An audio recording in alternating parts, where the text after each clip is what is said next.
Puji Tuhan, saudara tidak kebetulan menemukan channel kami ini dan tidak kebetulan saudara sedang akan menyaksikan sebuah tayangan yang menggemparkan, sebuah tayangan yang menghebohkan, yang menggegerkan orang-orang non-Kristen. Bagaimana ada seorang penceramah agama non-Kristen, ada seorang ulama non-Kristen yang ketika dia mengenal Yesus, dia telah membawa ratusan orang rekan-rekan sejawatnya, para penceramah agama itu, untuk percaya kepada Yesus. Luar biasa. Selamat saudara mengikuti acara kami selanjutnya.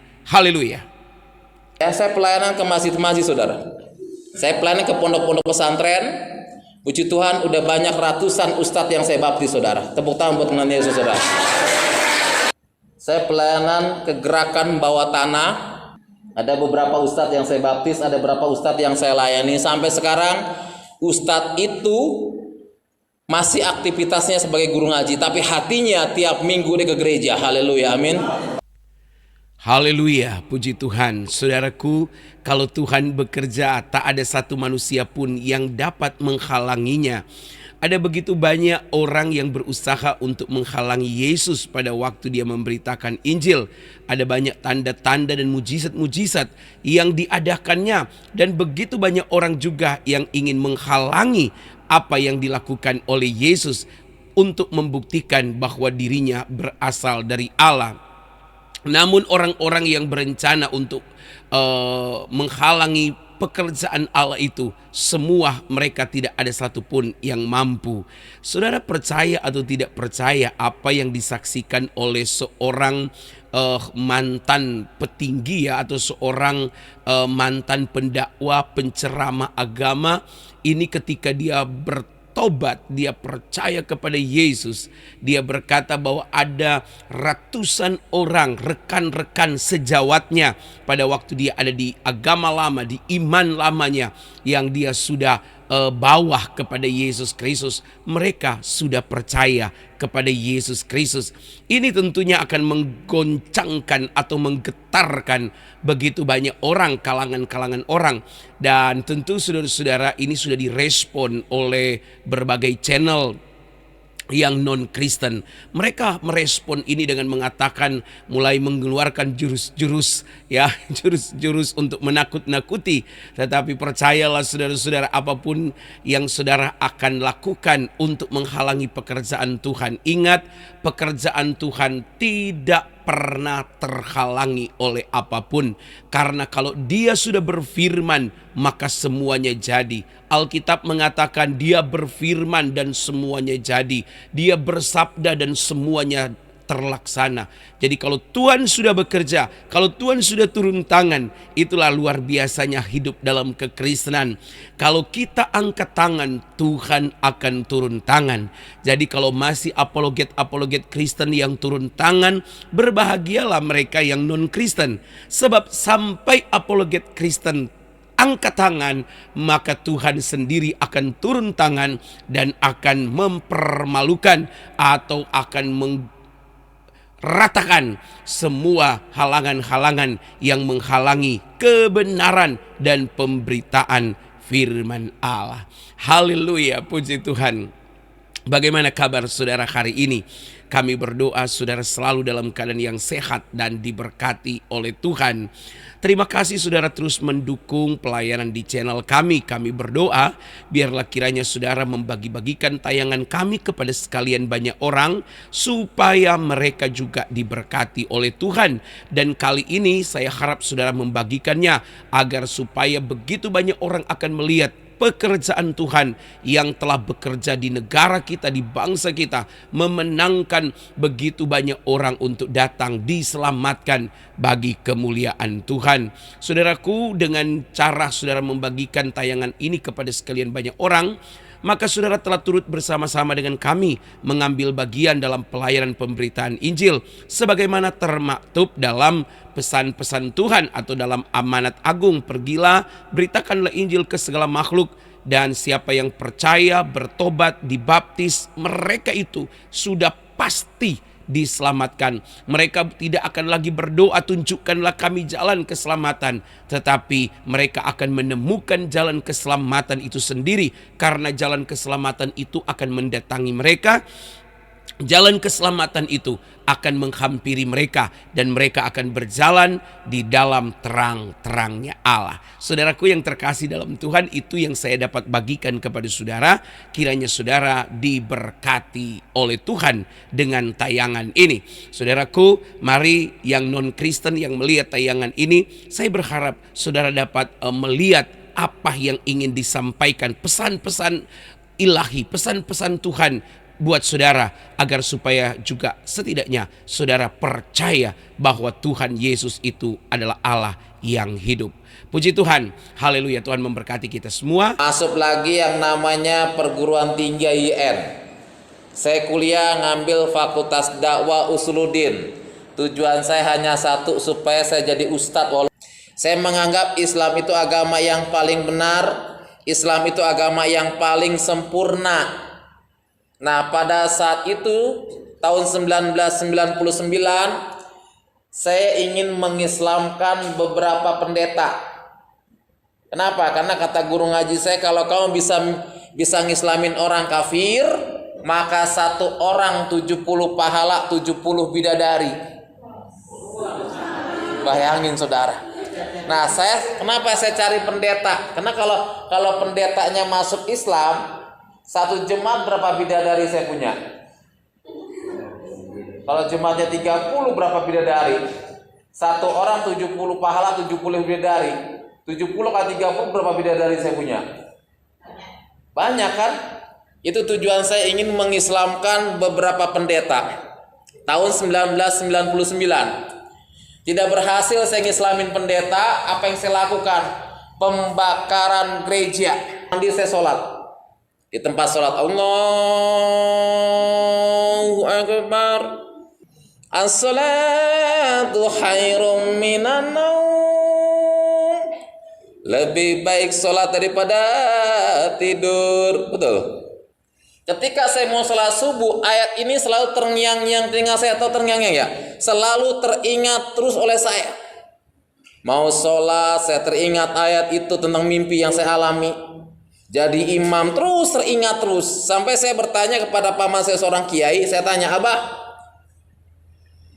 mau tanya apa Yasin? Begini, saya pernah dikasih mimpi. Dalam mimpi tersebut ada cahaya sinar yang menerangi tubuh saya, dan cahaya itu melalui suara yang sangat lembut. Dia berkata, akulah jalan, kebenaran, dan hidup. Tidak ada seorang pun yang datang kepada Bapak kalau tidak melihat aku. Apa artinya mang? Abah, saya bilang, coba kamu buka Al-Quran, katanya. Cari di Al-Quran. Saya buka Al-Quran yang jumlahnya 6.666 ayat. 66 ayat saya buka, saudara. Saya tidak temukan ayat itu. Saya bilang, Abah, Mamang, enggak ada ayat ini di Al-Quran. Ya cobalah kamu sholat istihoro. Sholat minta petunjuk ke Kanjeng Gusti Allah. Saya sholat istihoro jam 2 malam. Istihoro beda dengan sholat tahajud ya. Saya sholat, Allahu Akbar, saya berdoa, Rabbana atina fid dunya hasanah wa fil akhirati hasanah wa qina azabannar. Saya berdoa. Habis sholat istihoro saya tidur, saudara. Tuhan kasih mimpi yang kedua kepada saya. Apa mimpi yang kedua? Di dalam mimpi yang kedua saya bertemu dengan seorang yang wajahnya bersih, berjubah putih, bercahaya, sambil bawa domba dan tongkat. Ketika saya mendapat undangan untuk menyampaikan ceramah agama Islam, saya pakai baju gomis, atau baju gomis ya, ya kayak baju Habib, baju gomis, terus pakai peci di sini, pakai udeng-udeng. Udah saya berangkat. Saya bilang sama santri saya, antar ustadz, kemana ceramah? Maaf kata, dulu saya kalau jadi guru agama Islam, itu tangan saya pakai minyak wangi terus. Kenapa? Kalau santri cium tangan bolak-balik, saudara. Sekarang jadi pendeta nggak pernah cium tangan bolak-balik. Dulu babi haram sama saya, betul. Tapi sekarang alhamdulillah halal, saudara. Dari apa? Saya kontak Panton Medan. Panton, saya nggak jadi ceramah. Kumaha atuh Pak Ustaz? Saya mau pulang.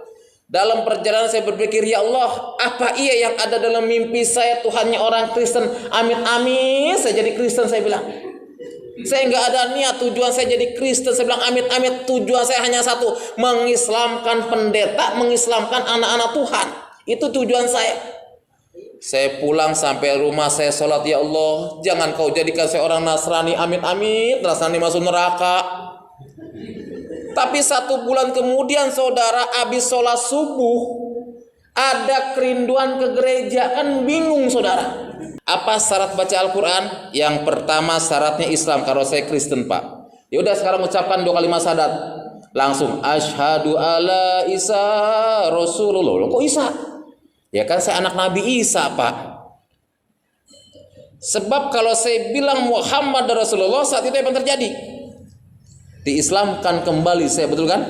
Ya. Saya bilang asyhadu alla Isa Rasulullah, bahwa Isa itu anak Allah dan saya mengimani dia Isa sebagai Tuhan. Amin. Salah gak saya pak? Kecuali saya Islam, baru saya ngucapin 2 kalimat syahadat, saya bilang oh iya juga, baca Al-Quran. Surat Al-Baqarah yang pertama alif lam mim. Baca Yasin 83 ayat pak. Yasin wal Qur'anil hakim. Loh kok kamu hafal ya? Hafal pak. Ya sudah, besok panggil orang tuamu ke sini. Ini foto keluarga saya. Ini keluarga saya semuanya muslim, dan ini baju putih anak saya. Anak saya, dan ini kakak saya yang setiap tahun memberangkatkan haji. Sekarang puji Tuhan sudah terima Yesus sudah. Amin. Keluarga saya, semua keluarga dari pihak istri semuanya muslim, ya. Jadi keluarga dari istri itu ada 2 yang sudah terima Yesus sudah. Ada 2 keluarga, ya ada 2 keluarga. Tapi mereka tetap kalau Lebaran pakai jilbab. Tapi sekarang mereka udah nggak lagi ke masjid. Sekarang mereka haleluya. Wah. Nah, terus ini kami pelayanan di Pak Martin, panti asuhan. Terus, ya. Nah ini Natal antara Islam dan Kristen. Setiap tahun saya mengadakan Natal Islam dan Kristen. Awalnya kenapa saya bisa Natal seperti ini? Awalnya terus jangan dikipinnya dulu ya. Awalnya gini, tempat Bapak rohani saya Pendeta Sebulut, tidak ada yang mampu pelayanan di sini. Kenapa? Karena orang-orang Islam itu jahil, jahat. Saya lagi doa, sepeda motor ban hilang, saudara. Lagi doa, sepeda motor saya hilang, sampai anak saya, Pak, sepeda motor Bapak banyak nggak ada. Udah, kita pulang pakai apa nak? Saya berdoa di situ, jahatnya luar biasa orang-orang sini. Nah, suatu ketika tahun 2013 saudara, kampung ini kekeringan sama sekali. Padahal itu bulan November, mau masuk bulan Desember. Kekeringan air sama sekali, nggak ada, kering kemarau. Tapi sumur gereja nggak kering saudara. Amin. Sumur gereja nggak kering. Tiba-tiba ini Ustadz ini tanya sama saya, Pak, kok gereja kok nggak kekeringan air? Boleh gak saya ambil sembahyang 1 ember aja Pak? Oh silakan, saya bilang. Dia ambil 1 ember saudara. Dia bawa ke musola. Tiba-tiba orang musola datang ke saya. Saya takut diserbu kan? Ternyata orang musola minta air. Loh, minta air. Saya lagi dekorasi acara buat Natal. Karena Natal masih 2 minggu lagi, saya pikirkan. Dekorasi lah, Pak Pendeta mau ngapain? Ini buat ulang tahun, saya bilang. Ulang tahun Pak Pendeta. Saya tulis kelahiran Yesus. Loh kok nama Bapak Yesus? Ya nama saya Yosua Pak. Loh, Bapak mau ulang tahun? Iya Natal nanti Pak. Boleh kami datang Pak? Oh silakan. Saya pikir cuma 1 ustadz yang datang saudara. Ternyata pas tanggal 27 Desember kami mengadakan Natal. Saya cuma hanya jemaat Tuhan, karena jemaat saya cuma 20 orang. Saya pikir yang datang 1 ustaz, ternyata Pak, 1 masjid datang Natal saudara.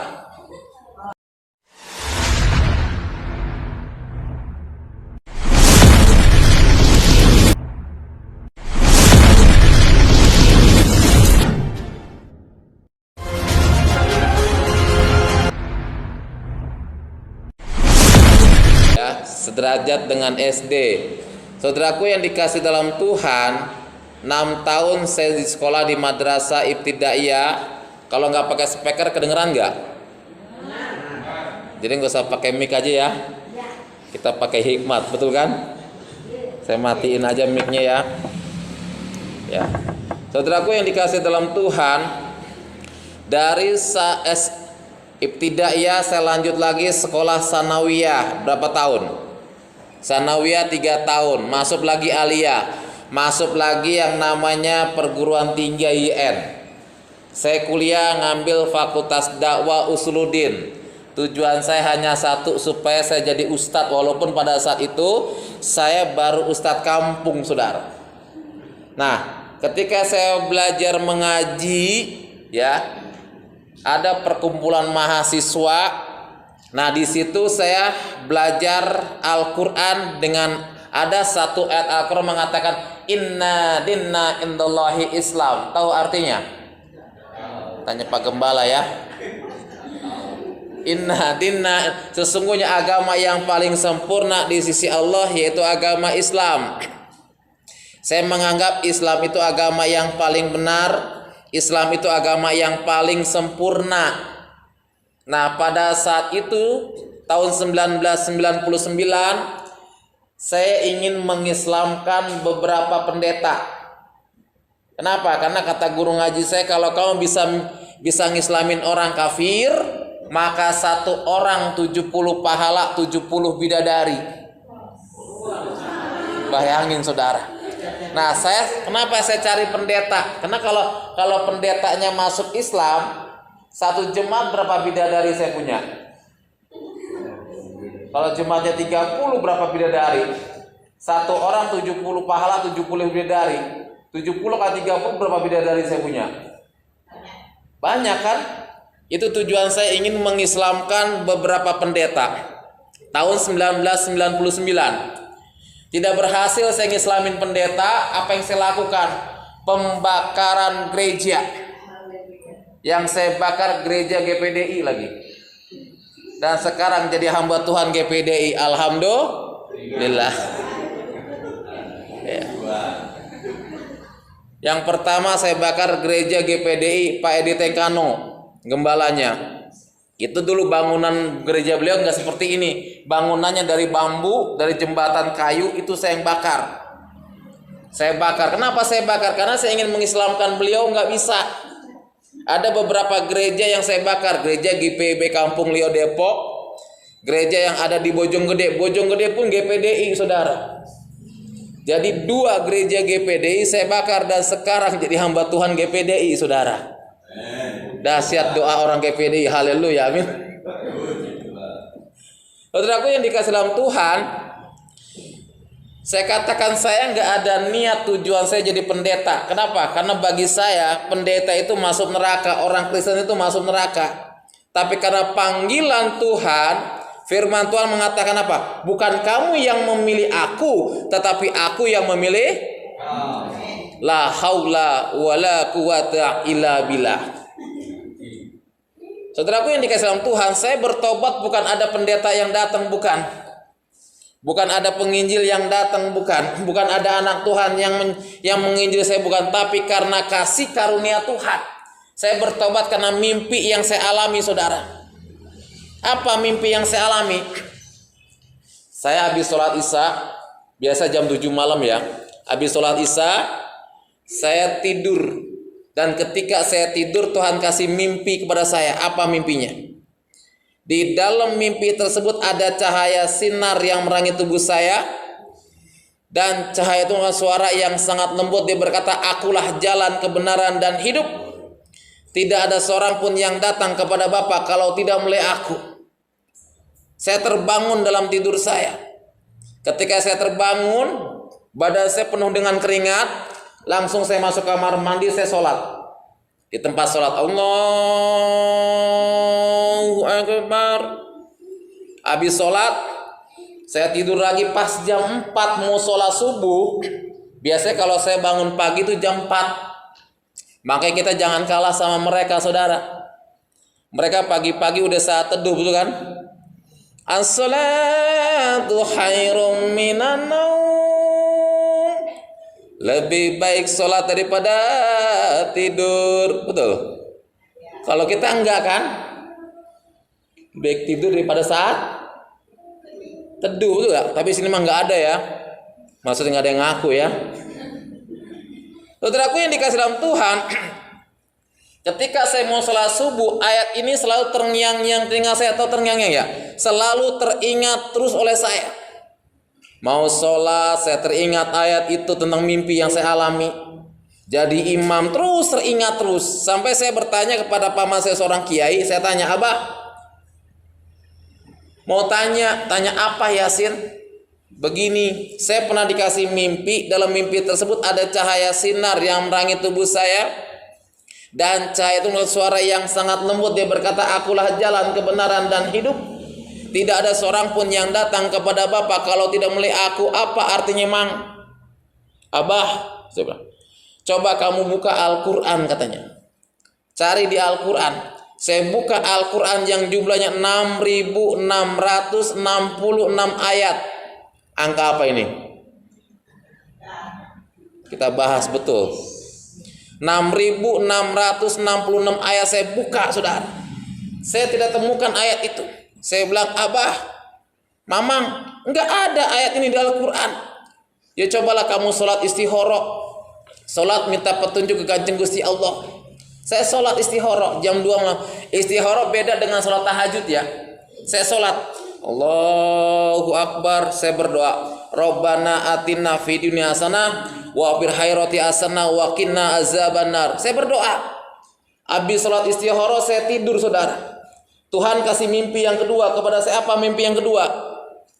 Di dalam mimpi yang kedua saya bertemu dengan seorang yang wajahnya bersih, berjubah putih, bercahaya sambil bawa domba dan tongkat. Dengan suara yang sangat lembut dia berkata, hai anakku, jika engkau menemukan ayat itu, engkau harus ikut aku dan pikul salib. Saya bilang, Masya Allah, kok aneh-aneh saya mimpi ini. Saya bilang, yang satu aja belum kejawab, ini kok udah ada lagi. Ya apa? Mimpi ini terjawab nyata dua-duanya oleh saya. Yang pertama, ketika saya mendapat undangan untuk menyampaikan ceramah agama Islam, saya pakai baju gomis, tahu baju gomis ya? Ya kayak baju Habib, baju gomis, terus pakai peci di sini, pakai udeng-udeng, udah saya berangkat. Saya bilang sama santri saya, antar ustadz, kemana ceramah? Maaf kata, dulu saya kalau jadi guru agama Islam, itu tangan saya pakai minyak wangi terus. Kenapa? Kalau santri cium tangan belak-balik, saudara. Sekarang jadi pendeta nggak pernah cium tangan belak-balik. Dulu babi haram sama saya betul, tapi sekarang alhamdulillah halal, saudara. Dulu kalau lihat anjing takut dijilat sama anjing haram, tapi sekarang sebelum anjing jilat saya duluan jilat dia, saudara. Haleluya. Saudaraku yang dikasih dalam Tuhan, karena saya berangkatlah menyampaikan ceramah agama Islam. Dalam perjalanan, maaf kata saudara, Tuhan izinkan saya ini mules, pengen buang hajat besar, maaf kata ya, pengen buang hajat besar. Saya bilang sama santri saya, berhenti ini mobil, ayat naon atau poset berhenti, saya bilang. Ayat naon poset berhenti, saya bilang. Cari di rumah penduduk ini yang ada WC. Santri saya turun. Ternyata di rumah penduduk itu nggak ada WC, yang ada jamban. Saya bilang, Masya Allah, saya bilang. Kalau maaf kata, kalau saya buang hajat di jamban, kan saya pakai baju gomis, kalau dibuka semua kata arsan dong nantinya. Apa? Saya mesti cari yang namanya kamar mandi ataupun WC. Ada rumah nubager, rumah mewah, itu dilewatin sama santri saya. Saya panggil santri, sini kadia, ayah naon atau posa, sini kadia. Itu ada rumah nubager mewah, masa kamu lewatin? Tadi saya lihat nggak ada, Pak Ustadz. Dan apa, saudara? Saya mampir ke rumah tersebut, saya ngucapin kalimat Assalamualaikum. Yang punya rumah nggak jawab, saudara. Ini udah mules luar biasa. 3 kali saya ngucapin kalimat Assalamualaikum, tetap yang punya rumah nggak jawab. Ini karena udah mules, saya gedor pintu yang punya rumah keluar. Ada apa-apa, gedor-gedor rumah saya, kan ada belnya, tinggal pencet. Saya bilang, saya mana ngerti ada belnya. Udahlah, saya tutup poin aja, Bu. Saya bilang, izinkan saya numpang buang hajat besar. Kalau ibu ada WC, oh ada Pak, silakan masuk aja Pak. Saya mau buka sepatu, yang punya rumah, Pak, jangan buka sepatu Pak. Rumah saya bukannya masjid. Saya buang hajat besar. Saya pengen pamit kepada yang punya rumah, ingin ngucapin kalimat terima kasih. Ada pembantu lagi ngepel, saya tanya, mana ibu yang tadi? Ibu yang tadi di ruangan tengah, Pak, nggak apa masuk aja Pak, nggak saya pengen ngucapin terima kasih. Saya masuk ke ruangan tengah, ibu itu lagi baca koran. Ketika saya masuk, saya terkejut luar biasa. Kenapa? Karena saya melihat gambar yang ada di rumah itu, gambar yang sedang bawa domba dan tongkat. Saya kaget, Masya Allah. Ini kok gambar yang ada dalam mimpi saya? Kenapa adanya di rumah ini? Saya bilang. Langsung saya tanya, Bu, saya mau tanya sama ibu, ini gambar siapa yang sedang bawa domba dan tongkat? Apa ini saudara ibu? Langsung, Pak, maaf, ini bukan saudara saya, tapi ini melebihi daripada saudara saya. Siapa? Tuhan saya, Pak, Tuhan Yesus. Saya bilang, Masya Allah. Kalau gitu saya salah masuk rumah, saya bilang. Kalau toh ibu orang Kristen, Bu, saya nggak jadi buang hajat besar. Langsung yang punya rangkul saya, Pak, Tuhan berkati Bapak, Tuhan pakai Bapak ya. Pakai apanya Tuhan, saya bilang. Langsung saya pulang, saya kontak saya punya rekan Anton Medan. Kenal Anton Medan ya? Dulu kan belum ada handphone, masih zamannya pager atau pager. Handphone juga ada, handphone Motorola yang gede. Jadi kalau nyambit anjing, benjol itu anjing, saudara. Dari apa? Saya kontak Pak Anton Medan. Pak Anton, saya nggak jadi ceramah. Kumaha atuh Pak Ustaz? Saya mau pulang. Dalam perjalanan saya berpikir, ya Allah, apa iya yang ada dalam mimpi saya Tuhannya orang Kristen? Amit-amit saya jadi Kristen, saya bilang. Saya nggak ada niat tujuan saya jadi Kristen. Saya bilang amit-amit, tujuan saya hanya satu, mengislamkan pendeta, mengislamkan anak-anak Tuhan. Itu tujuan saya. Saya pulang sampai rumah, saya sholat, ya Allah, jangan kau jadikan saya orang Nasrani, amit-amit Nasrani masuk neraka. Tapi 1 bulan kemudian, saudara, habis sholat subuh, ada kerinduan ke gereja. Kan bingung, saudara. Ini menggebu-gebu pengen ke gereja. Ada apa? Saya masih pakai sarung, pakai peci. Saya cari gereja. Gereja yang saya datangi, gereja yang saya bakar, saudara. Saya duduk di belakang sekali.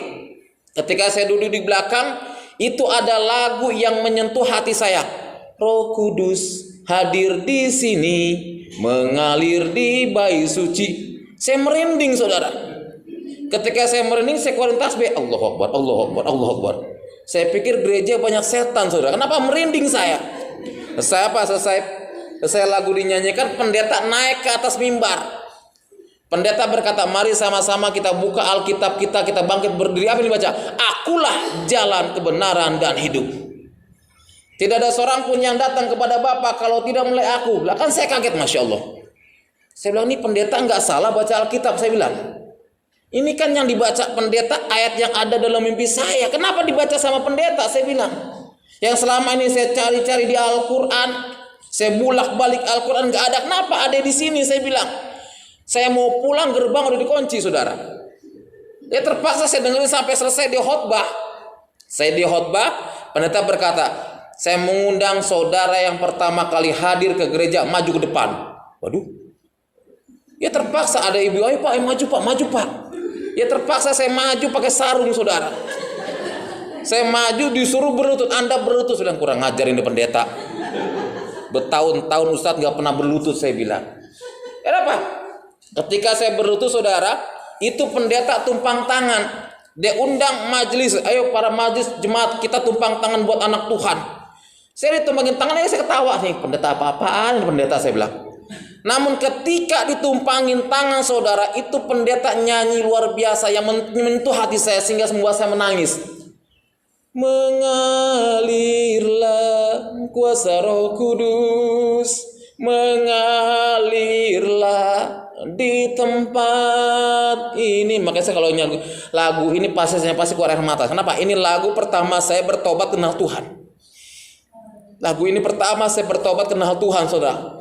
Ketika lagu itu dinyanyikan, saya teringat membakar gereja. Saya teringat ingin mengislamkan pendeta, saudara. Lagu terus dialunkan, saya merinding luar biasa. Seolah-olah terus merinding luar biasa. Sampai keluar keringat dingin, saya dinyanyikan lagu itu. Mengalirlah kuasa Roh Kudus, mengalirlah di tempat ini. Itu terbayang-bayang saya membakar gereja. Terbayang-bayang saya ingin mengislamkan pendeta, saudara. Terus terbayang-bayang lagu itu dinyanyikan. Selesai lagu dinyanyikan, pendeta salaman, Dek, kamu dari mana? Saya bilang, saya Ustadz Muhammad Yasin Pak. Oh iya sebentar ya, saya mau salaman sama jemaat.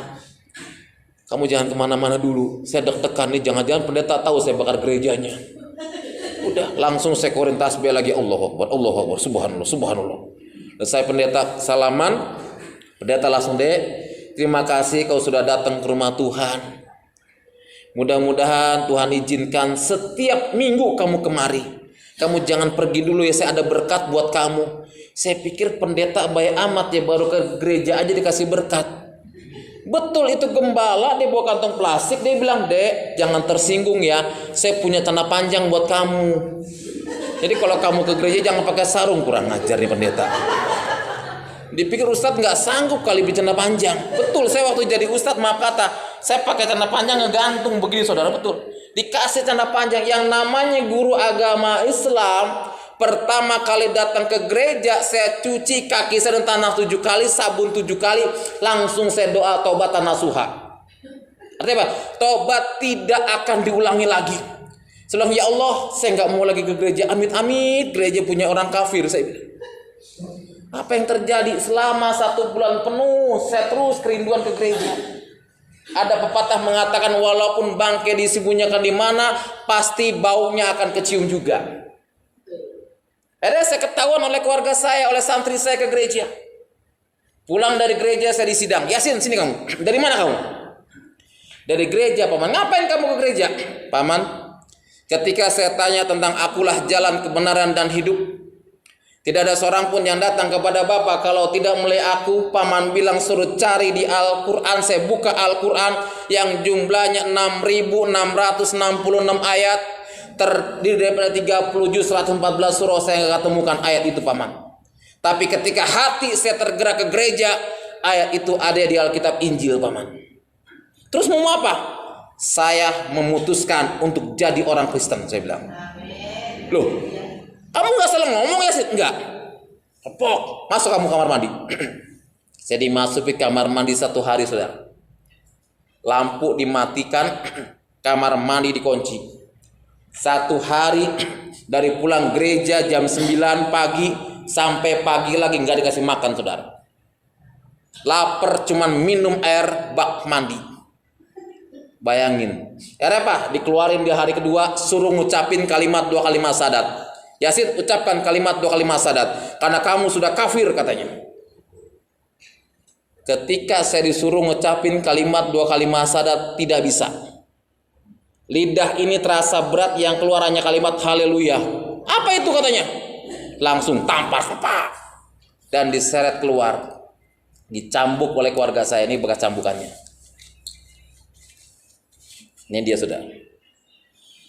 Ini bekas cambukan daripada keluarga saya. Maaf kata, saya punya gigi 2 nih palsu. Ditonjok sampai gigi saya patah 2. Saya dicambuk, masih disiksa lagi, diceburi comberan, saudara. Dan akhirnya di hari ketiga suruh tanda tangan surat. Yasin, sekarang kamu tinggal pilih. Ini harta di pesantren ini termasuk tanah, ini buat kamu semua. Kalau kamu mau meninggalkan, Tuhannya orang barat, katanya. Apa? Langsung surat itu saya sobek. Paman, sekali saya melangkah, tetap melangkah, saya sobek. Keluar kamu. Sudah berani-berani kamu menyobek surat wasiat, keluar. Saya diusir. Sempat jadi seorang gelandangan, tidur dari emperan ke emperan, dari toko ke toko. Bahkan santri saya bilang, Ustaz sudah gelo. Tahu gelo ya? Bahasa Sundanya gila. Ustaz sudah gelo, Ustaz sudah gelo. Saya tidur dari emperan ke emperan, dari toko ke toko. Tiap hampir 9 bulan lebih saya menjadi seorang gelandangan, saudara. Dan pada saat itu Tuhan izinkan saya bertemu dengan seorang hamba Tuhan, almarhum Bapak Pendeta saya Rombot. Beliau punya kakak namanya Tante Elas Rombot. Beliau angkat saya pada saat itu Om Kor lagi khotbah di Karangan Pemulung. Saya hadir di situ. Tiba-tiba dia menghampiri saya. Dek, siapa namamu? Muhammad Yasin, Pak. Tuhan bicara sama saya, kamu ikut saya.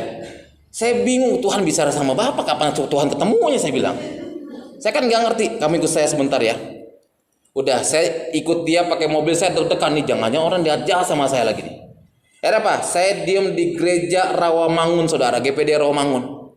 Di situ rambut saya gondrong, dekil, itu pendeta saya serombot. Dia beliin saya baju, diajak saya ke salon untuk dibersihkan. Dia bilang, kamu tunggu sini karena Tuhan suruh saya supaya kamu di sini. Saya bilang, Tuhan yang mana? Saya bilang, apa Bapak bicara sama Tuhan dalam hati saya? Ya sekarang saya kan belum mengerti.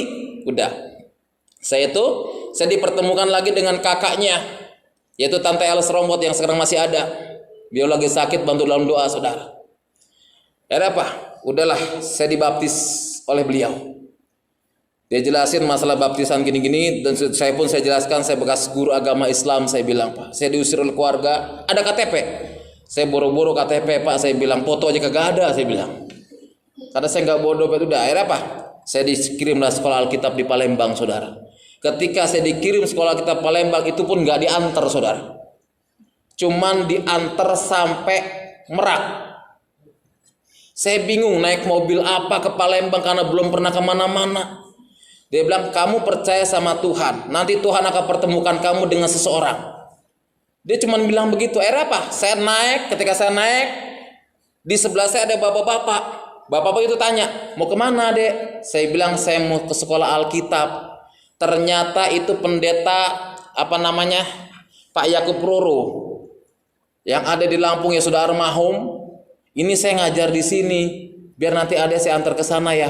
Puji Tuhan, nggak bayar ongkos, saudara. Diongkosin sama itu pendeta. Bayangin, saudara, 150.000 zaman dulu, luar biasa, saudara. Sampailah sekolah Alkitab di Palembang. Saya pikir sekolah Alkitab itu enak, enggak, saudara. Enak. Ternyata apa? Digembleng luar biasa. Saya punya teman orang Batak, saudara. Setiap hari Kamis kan makan ayam, saudara. Makan daging yang enak-enak lah. Itu kalau saya doa, amin, ayam terbang, saudara. Loh, ayam saya kemana? Itu sekolah Alkitab, saudara. Makanya sekolah Alkitab kalau lagi doa ditutupin dagingnya, saudara. supaya jangan terbang. Saya punya teman orang Batak selalu dekat saya kalau makan. Loh, kenapa, Yos? Kagak tahu kok ayam saya kok tiba-tiba hilang. Roh Kudus yang minta, kata Tuhan, tolong. Saya pikir Roh Kudus yang mana baru masuk sekolah Alkitab. Ya sudah, aman aja saya. Makanya maaf kata, kalau sekolah Alkitab bunyi tet aja, itu kalau kita lambat ngambil lauk udah tinggal sayur doang sama nasi, saudara. Itu pun tinggal kuahnya doang. Lah sampai saya nggak betah. Kenapa? Tiap mau makan lauk habis. Kenapa? Karena saya belakangan. Saya kan nggak ngerti. Kamu kalau bunyi tet langsung lempar langkah 1000, tas lempar langsung ke dapur apa? Kalau kamu lambat, lauk akan hilang, katanya. Betul juga, saudara. Tinggal nasi sama kuah, itu yang saya alamin, saudara. Udah. Apa? Selesai penamatan, Om Kor bilang gini, Yos, kamu praktek di mana? Di Om John Lumenta. Aduh Tuhan, apa praktek itu? Saya bilang, praktek betul. Di Om John Lumenta praktek kerasnya luar biasa. Mau khotbah nggak dikasih khotbah. Padahal hati menggebu-gebu pengen khotbah. Pernah ada tamu berhalangan datang, itu saya udah menggebu-gebu pengen khotbah. Om, tamu nggak datang. Ngana belum waktunya khotbah. Nanti. Waduh Tuhan, tolong. Itu gemblengan luar biasa. Jangan, belum waktunya khotbah. Nanti biar tante yang khotbah. Saya khotbah di sekolah minggu nggak didengerin, saudara. Khotbah di sekolah minggu. Pas saya pelayanan, udah. Saya kan bersihin kursi, meja apa. Itu tugas saya. Bilang, Om, kan dia punya pelayanan di Pedongkelan dulu. Udah selesai, Om, mau pelayanan ke Pedongkelan, Om. Kan Om suruh. Ya sudah, jalan. Saya diam. Kok diam? Punya iman kamu? Punya iman, Om. Jalan dengan iman, Tuhan tolong. Suruh jalan dengan iman, saudara. Saya bawa gitar jalan dari Plat Pulau Mas ke Pedongkelan, keringetan, saudara. Tiba-tiba Om John Lumenta udah duluan. Loh, kok udah nyampe? Iya, Om dengan iman jalan pakai sepeda motor, Tuhan tolong. Kok jalan dengan iman, jalan kaki gitu. Luar biasa. Saya maaf kata, saya orangnya nggak bisa nyupir, nggak bisa setir mobil dulu. Jadi kalau kemana-mana Om John Lumenta belum pulang, saya jaga pintu. Jadi kalau dia pegel, Yos, biasa pijitin dia. Kalau dia bilang belum tidur saya, belum selesai. Itu praktek luar biasa. Saya bilang, Tuhan kok begini amat. Jadi pendeta, saya bilang praktek musing. Maaf kata, Om John Lumenta tuh keras, saudara. Kadang-kadang diuji saya, dia ambil perjamuan ditumpahin sedikit, Yos, nganapel. Itu perjamuan jatuh. udah pakai dasi, pakai baju putih. Saya bilang, Tuhan tolong, jemaat sudah datang banyak ngepel. Haleluya. Itu tapi luar biasa praktek. Haleluya, amin. Iya. Tapi saya sebagai pekerja, saudara, saya punya akal. Kalau sabun saya habis, saya depan Om John doa yang kencang. Tuhan, sabun ambahmu habis Tuhan. Tinggal Om John, ngapa kau punya sabun mandi habis? Iya. Minta sama tante. Haleluya. Makanya pekerja, kalau engkau buangmu habis, berdoa depan gembala yang kencang. Saudara aku yang dikasih dalam Tuhan. Dan akhirnya apa, saudara? Selesai praktek ujung lenta, saya memutuskan, Om, saya bilang, saya mau pelayanan, mau keluar. Saya bilang, ya terserah ngana kan belum ada jemaat.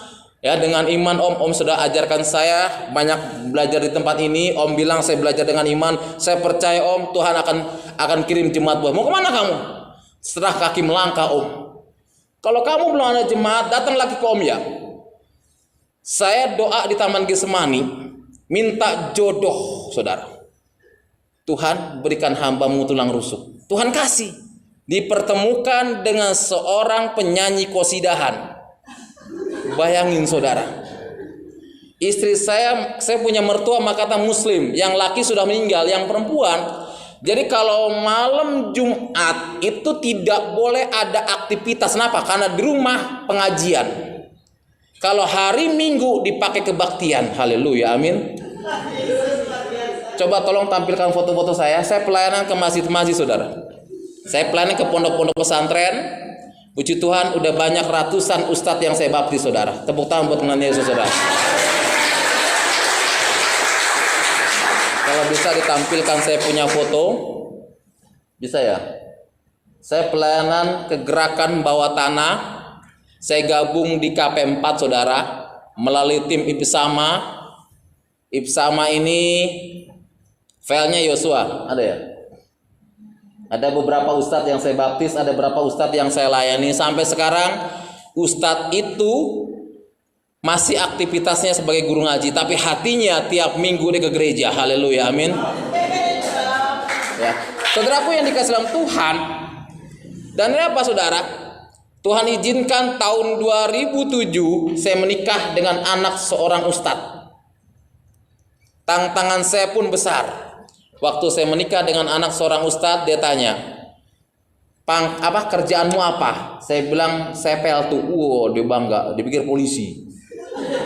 Padahal peltu pelayan Tuhan, saudara. Dia tanya, tugasnya di mana aja? Tugas saya di mana-mana. Kalau dipanggil di mana itu tugas saya bilang. Memang begitu peltu, katanya. Wah, dipikir polisi. Saya bilang langsung, Pak, saya ini pendeta. Saya bilang, hah, pendeta? Enggak boleh anak saya nikah sama pendeta. Ya sudah, 1 bulan kami enggak ketemu. Akhirnya apa? Ketemu lagi lah kami, saudara. Di salah satu seminar ketemu. Saya bilang, saya datang, saya pacaran sama dia. Saya bilang sama orang tuanya, Pak, saya suka sama anak Bapak, saya mau melamar anak Bapak. Oke? Kalau kamu suka dengan anak saya, ada syarat yang harus kamu lakukan. Apa? Baca Al-Quran. Kecil, saya bilang. Lamaran baca Quran kecil, saya bilang. Ada apa? Saya dipanggil, ya, disuruh baca Al-Quran. Apa syarat baca Al-Quran? Yang pertama syaratnya Islam. Kalau saya Kristen, Pak. Ya udah, sekarang ucapkan 2 kalimat syahadat. Langsung asyhadu alla Isa Rasulullah. Loh, kok Isa? Ya kan saya anak Nabi Isa, Pak. Sebab kalau saya bilang Muhammad Rasulullah, saat itu apa yang terjadi? Diislamkan kembali saya, betul kan? Ya. Saya bilang asyhadu alla Isa Rasulullah, bahwa Isa itu anak Allah dan saya mengimani dia Isa sebagai Tuhan. Amin. Salah gak saya, Pak? Kecuali saya Islam, baru saya ngucapin 2 kalimat syahadat, saya bilang. Oh iya juga, baca Al-Quran. Surat Al-Baqarah yang pertama, Alif Lam Mim. Baca Yasin 83 ayat, Pak. Yasin wal Qur'anil Hakim. Loh, kok kamu hafal ya? Hafal, Pak. Ya sudah, besok panggil orang tuamu ke sini. Waduh, orang tua dari mana, saya bilang. Saya telepon Tante Eles Rombot. Tante, saya ini ada jodoh. saya pengen ngelamar perempuan, tolong kirim. Kalau tante bisa datang, kalau ibu bisa datang, tolong ibu datang. Aduh, ibu nggak bisa datang ya, ibu kirim aja lah orang. Ternyata dikirim pekerja, saudara. Pekerja yang umurnya masih muda, disuruh menjadi. Dan ini foto keluarga saya. Ini keluarga saya semuanya muslim, dan ini baju putih anak saya. Dan ini kakak saya yang setiap tahun memberangkatkan haji. Sekarang puji Tuhan sudah terima Yesus, saudara. Amin. Keluarga saya, semua keluarga dari pihak istri semuanya muslim, ya. Jadi keluarga dari istri itu ada 2 yang sudah terima Yesus, saudara. Ada 2 keluarga, ya, ada 2 keluarga. Tapi mereka tetap kalau Lebaran pakai jilbab. Tapi sekarang mereka udah nggak lagi ke masjid. Sekarang mereka haleluya. Wah. Nah, terus ini kami pelayanan di Pak Martin, panti asuhan. Terus, ya. Nah, ini Natal antara Islam dan Kristen. Setiap tahun saya mengadakan Natal Islam dan Kristen. Awalnya kenapa saya bisa Natal seperti ini? Awalnya, terus jangan dikipinnya dulu ya. Awalnya gini, ini gereja GPDI, ya, tempat Bapak rohani saya pendeta Sebulun. Tidak ada yang mampu pelayanan di sini. Kenapa? Karena orang-orang Islam itu jahil, jahat. Saya lagi doa, sepeda motor banyak hilang, saudara. Lagi doa, sepeda motor saya hilang. Sampai anak saya, Pak, sepeda motor Papa banyak nggak ada. Udah, kita pulang pakai apa, nak? Saya berdoa di situ, jahatnya luar biasa orang-orang sini. Nah, suatu ketika tahun 2013, saudara, kampung ini kekeringan sama sekali. Padahal itu bulan November, mau masuk bulan Desember. Kekeringan air sama sekali, nggak ada, kering, kemarau. Tapi sumur gereja nggak kering, saudara. Amin. Sumur gereja nggak kering. Tiba-tiba nih Ustadz ini tanya sama saya, Pak, kok gereja kok nggak kekeringan air? Boleh gak saya ambil sembahyang 1 ember aja, Pak? Oh, silakan, saya bilang. Dia ambil 1 ember, saudara. Dia bawa ke musola. Tiba-tiba orang musola datang ke saya. Saya takut diserbu kan? Ternyata orang musola minta air. Loh, minta air. Saya lagi dekorasi acara buat Natal. Karena Natal masih 2 minggu lagi, saya pikirkan. Dekorasi. Lah, Pak Pendeta mau ngapain? Ini buat ulang tahun, saya bilang. Ulang tahun Pak Pendeta. Saya tulis kelahiran Yesus. Loh, kok nama Bapak Yesus? Ya, nama saya Yosua, Pak. Bapak mau ulang tahun? Iya, Natal nanti, Pak. Boleh kami datang, Pak? Oh, silakan. Saya pikir cuma 1 ustadz yang datang, saudara. Ternyata pas tanggal 27 Desember kami mengadakan Natal. Saya cuma hanya jemaat Tuhan, karena jemaat saya cuma 20 orang. Saya pikir yang datang 1 ustadz, ternyata Pak, 1 masjid datang Natal, saudara. 1 masjid, saudara.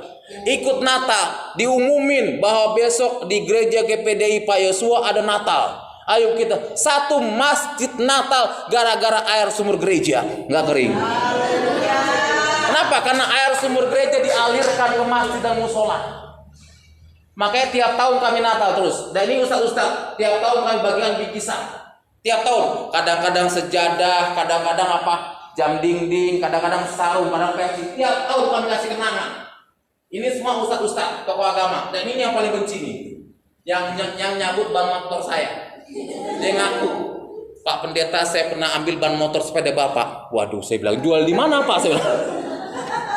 Terus lagi, nah ini dia GPDI sambut. Nah ini anaknya sekarang jadi band musik di gereja. Haleluya, amin. Tepuk tangan buat Tuhan, saudara. Ini anaknya. Nah ini selalu dia sambutan tiap tahun, nggak boleh orang lain. Selama dia masih hidup, dia bilang, Pak, jangan ganti orang lain untuk sambutan, katanya. Wah. Jadi tiap tahun sambutan Natal itu aja kata-katanya.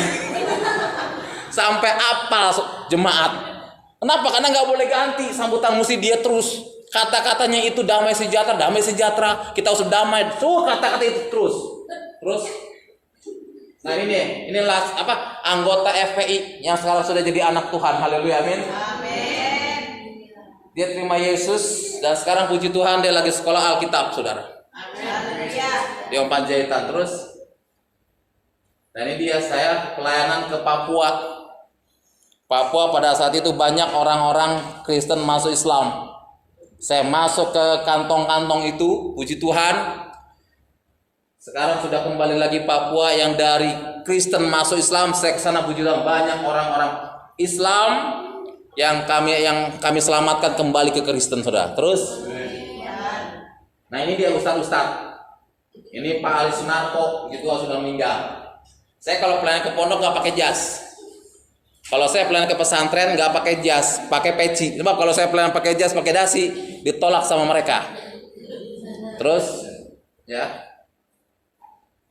Nah, ini Makata. Ini acara Natal. Natal di tempat saya. Tempat saya juga, kenapa? Natal kami seperti pesta. Nih, orang Islam semua hadir, saudara. Hadir Natal, orang Islam. Kebanyakan maaf kata saya kalau Natal itu kadang-kadang 400 nasi dus mesti ada. 400. Sedangkan jemaat kami cuma 20-an. Tapi puji Tuhan, mereka orang Islam makan semuanya. Dulu Bangun Prasmanan nggak mau, takut ada yang haram katanya. Kami pernah buat prasmanan supaya mereka makan, nggak ada yang mau makan. Akhirnya saya pesan di salah satu rumah mau makan Pak Haji. Makanya Pak Haji ini tiap tahun jadi langganan saya. Jadi langganan, tiap tahun saya pesan ke dia. Orang Islam pada makan dia tuh. Kami Natal sampai keluar terus. Ini dia. Nah, ini sambutan. Kami Natal seperti ini, pakaiannya seperti kayak pesta. Ibu-ibunya. Kenapa? Karena tiap tahun kami Natal, saudara, itu panitianya bergantian antara Islam dan Kristen. Haleluya, amin.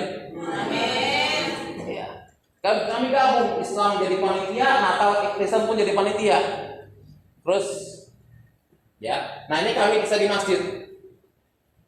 Ini saya di masjid mengadakan seminar Islamologi, membahas siapakah Yesus itu sebenarnya. Dan puji Tuhan, disinilah terjadi pertobatan terjadi. Nah, ini dia. Dua ustaz ini bertobat, haleluya, terima Yesus, saudara. Tepuk tangan buat melihat Yesus, saudara. Nah, ini kami baptis.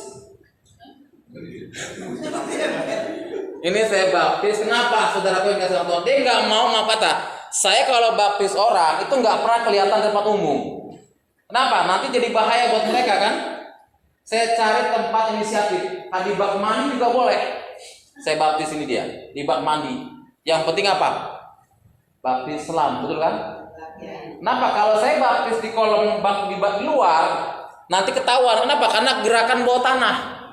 Gerakan bawah tanah penginjilan yang tidak diketahui oleh mereka. Saya penginjil seperti ini, saya baptis mereka terus. Ini dia. Terus ini saya masih di masjid pelayanan. Terus, nah ini Ustadz yang sudah belajar Alkitab Injil. Haleluya, amin. Ustadz yang sudah belajar Alkitab Injil. Maaf kata, saya saat ini maaf kata sudah hampir 500 Alkitab Injil saya kirim ke pondok pesantren. Bahkan sekarang tambah lagi, saudara. Tambah lagi seperti semenjak saya masuk di YouTube, banyak orang-orang Islam yang bertobat, banyak orang Islam yang menghujat, sekarang banyak lagi yang minta Alkitab sama saya. Dengan apa? Dengan doa, saudara. Ini ustadz yang belajar Alkitab Injil. Saya mengadakan seperti ini apa? Ini ustadz ini kalau mereka sudah bertobat, mereka cari jiwa. Terus, ini dia ustadz belajar Alkitab Injil. Belajar, mereka sebulan sekali kumpul di rumah saya, nginap, pulang kami ongkosin. Nah inilah dari ustadz ini banyak jiwa-jiwa yang dimenangkan, saudara. Terus dari keluarga saya.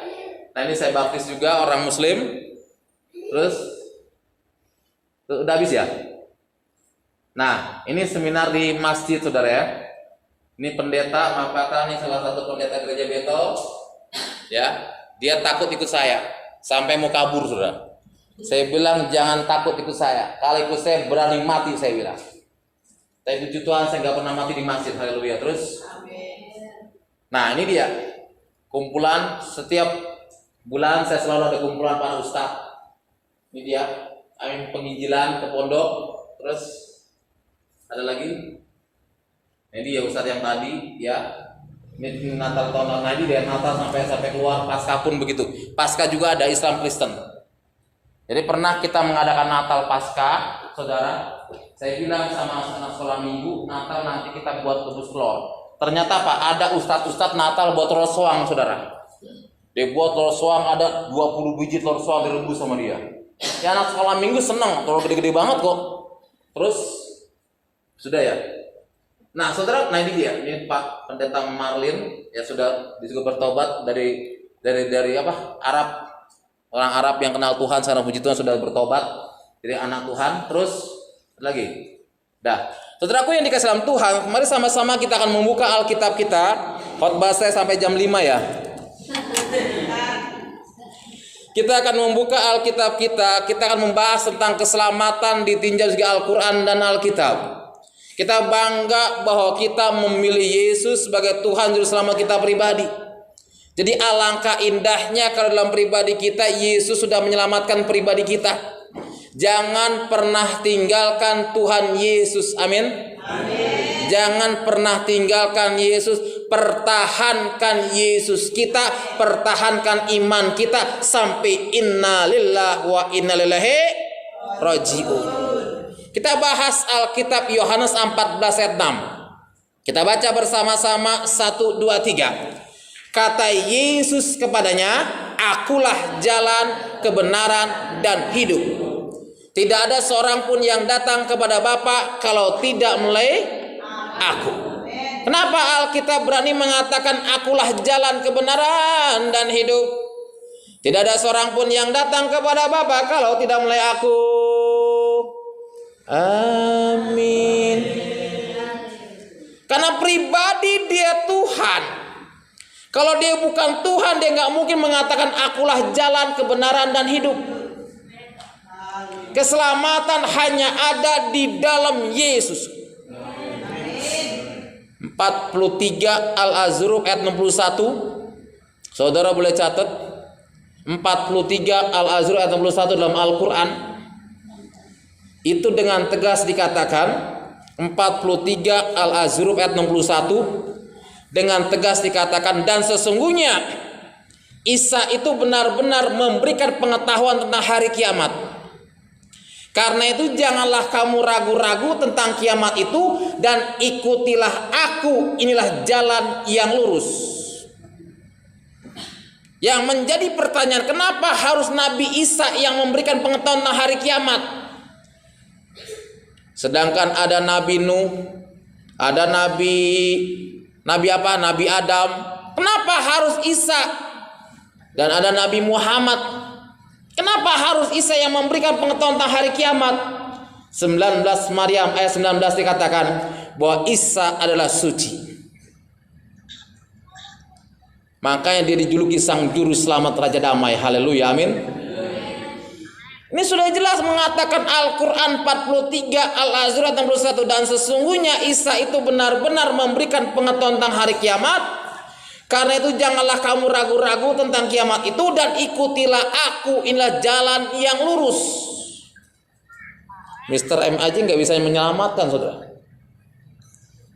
Nabi Muhammad nggak bisa menyelamatkan umatnya. 48 Al-Fat ayat 2. Apa bunyinya? Agar Allah memberikan ampunan kepadamu Muhammad atas dosamu yang lalu dan yang akan datang, serta menyempurnakan nikmatnya dan menunjukimu ke jalan yang lurus. Agar Allah memberikan ampunan kepadamu Muhammad atas dosamu yang lalu dan yang akan datang, serta menyempurnakan nikmatnya dan menunjukimu ke jalan yang lurus. Muhammad aja berdosa, gimana mau menyelamatin umatnya? Makanya umatnya setiap saat berdoa buat Nabi Muhammad. Allahumma sholli ala Sayyidina Muhammad. Ya Allah, sampaikan salam sejahtera buat Nabi Muhammad. Wa ala ali Sayyidina Muhammad. Buat keluarga Nabi Muhammad. Lah buat saya mana? Sudah jelas dalam Alkitab mengatakan, sebab jika kau mengaku dengan mulutmu, dengan senap hatimu, maka engkau diselamatkan. Amin. Nggak ada pakai kata insya Allah, betul nggak? Nggak pakai kata mudah-mudahan keselamatan, pasti ada. Haleluya, amin. Nggak ada pakai kata insya Allah. Saya belum pernah mendengar ada pendeta ataupun gembala, pulanglah dengan damai sejahtera, insya Allah diberkati. Keselamatan pasti ada di dalam Yesus Kristus, saya katakan. Saudaraku yang dikasihi dalam Tuhan, makanya bangga dalam pribadi kita. Kalau kita menerima Yesus sejak lahir, jangan sampai kita tinggalkan Yesus, saudara. Jangan sampai kita tinggalkan Tuhan kita. Maaf kata saudara saya, kalau meninggalin Tuhan saya dulu, maaf kata, waktu istri saya sakit kanker payudara stadium 3, saudara. Dicoba luar biasa saya, saudara. Dicoba. Pada saat itu saya nggak ada dana sama sekali.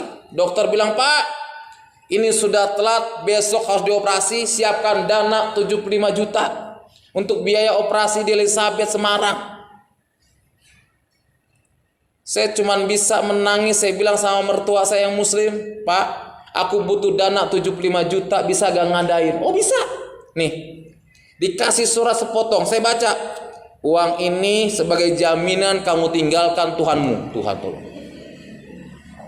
Istri dalam keadaan sakit kanker stadium 3, 75 juta. Saya uang itu mesti terima dengan satu syarat, saya sekeluarga, anak istri, ninggalin Tuhan Yesus. Langsung saya bilang, Pak, maaf, saya bilang, saya tidak akan gadaikan Yesus saya dengan uang 75 juta.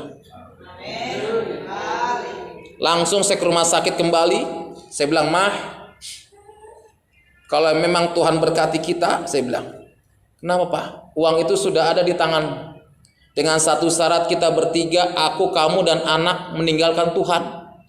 Apa jawab istri? Pak, daripada aku ninggalin Tuhan, lebih baik aku menderita. Ada apa? Saya gandeng tangan istri saya. Oke, mah kita berdoa, kita nyanyi. Allah kuasa melakukan segala perkara, Allahku maha kuasa. Saya menangis. Udah selesai lagu nyanyi, saya dinyanyikan lagu itu. Saya elus pipi istri saya. Tiba-tiba handphone saya berdering, saudara. Selamat malam. Ya malam Pak. Dulu kan belum ada YouTube ya. Belum ada YouTube tahun berapa itu saya? Tahun 2018. Istri saya sakit kanker. Ada apa saudara? Telepon berdering, Pak.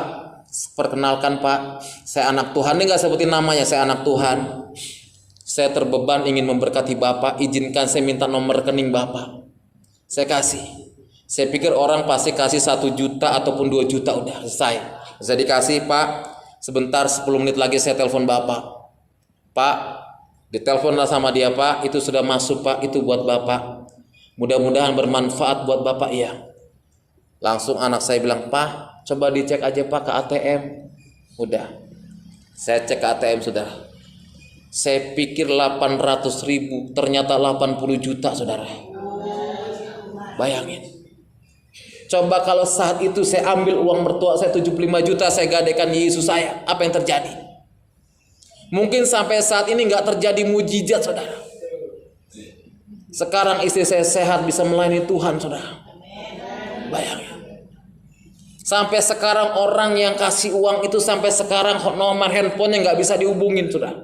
Entah siapa saya pun nggak tahu, saudara. Saya bolak-balik SMS dia bolak-balik, saya telepon dia nggak pernah mau aktif.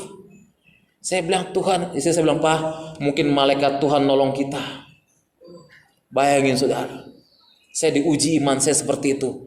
Tapi maaf kata saudara, ketika kita mengalami ujian, jangan pernah tinggalkan Yesus. Amin. Jangan pernah tinggalkan Yesus, saudaraku yang dikasihi Tuhan. Kenapa? Keselamatan sudah ada dalam Yesus. Yesus bukan hanya memberikan keselamatan kepada pribadi saudara, tapi berkat pun Tuhan siapkan. Amin. Berkat pun Tuhan siapkan, saudara. Dulu saya dihina sama keluarga saya dari Muslim. Malah ngapain kamu kawin sama pendeta, makan apa? Tapi sekarang puji Tuhan, saudara. Keluarga saya dari pihak istri kalau apa-apa telepon saya, Om, aku butuh ini Om, tolong bantu Om. Bayangin saudara. Sedangkan saya gaji saya pendeta 30 hari, saudara. 30 hari. Saya punya kakak ipar, saudara, anaknya sekarang ikut saya. Dia kerja di Arab, kalau belum 5 tahun belum digaji, saudara. Anaknya SMP sama SMA tinggal sama saya.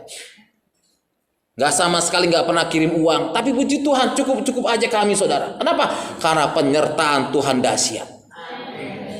Penyertaan Tuhan luar biasa, saudara. Iya. Makanya maaf kata keluarga saya, kalau seandainya ada apa-apa, Om, aku butuh ini, Om tolong Om jadi pendamping ya Om. Kemarin saya nikahin ponakan saya, nikah di Islam, saya datang. Yang dicari saya, saudara. Dulu saya dibenci sama mereka, tapi sekarang saya dipuji oleh mereka. Haleluya, amin. Yang penting satu hal, saudara, jangan kau pernah tinggalkan Yesus. Karena keselamatan sudah ada di dalam pribadi engkau. Tuhan sudah memberikan keselamatan yang kekal. Saudaraku yang dikasihi Tuhan, kenapa? Karena keselamatan hanya ada satu di dalam Yesus. Dalam hadis Sahih Bukhari Muslim dikatakan, "Hei orang-orang yang beriman, kamu tidak dipandang beragama kalau kamu tidak beriman kepada Isa alaihissalam." Dalam hadis Bukhari Muslim dikatakan, kalau kamu tidak beriman kepada Isa alaihissalam, maka kamu tidak dipandang beragama. Nanti di yaumil kiamah yang akan jadi hakim adalah Isa al-Masih. Dalam hadis Sahih Bukhari Muslim 127, Nabi Muhammad berdoa, "Ya Allah, dekatkan aku dengan Isa anak Maryam yang maha mulia." Bayangin, saudara. Nabi Muhammad, "Ya Allah, dekatkan aku dengan Isa anak Maryam yang maha mulia." Makanya kita bersyukur kepada Tuhan, saudara. Tuhan sudah menyelamatkan pribadi saudara. Apapun yang terjadi, kesulitan apapun yang sedang kita hadapi saat ini, jangan sampai tinggalkan Yesus, jangan sampai gadaikan Yesus, saudara. Tetap pertahankan imanmu, tetap pertahankan Yesusmu sampai akhir hayat, sampai innalillah, aku tetap cinta Yesus. Shalom. Dengan memanjatkan puji dan syukur kehadirat yang maha kuasa Tuhan Yesus Kristus, bersama ini kami mengucapkan banyak-banyak terima kasih kepada para dermawan dan dermawati sekalian, Bapak, Ibu, saudara-saudari semuanya, atas dukungan dan partisipasi kepada pembangunan gedung gereja kami.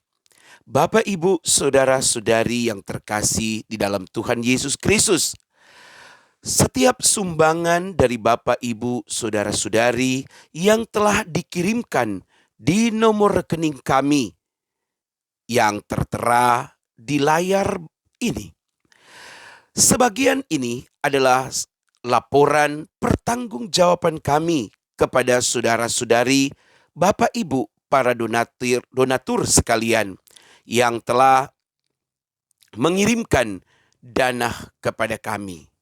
Doakan kelanjutan pembangunan gedung gereja ini. Untuk di tahap awal, kami telah melakukan pembersihan serta penimbunan di lahan yang akan kemudian didirikan gedung gereja ini. Bapak, Ibu, terima kasih untuk setiap dukungan, doa, dan dana dari saudara-saudari sekalian.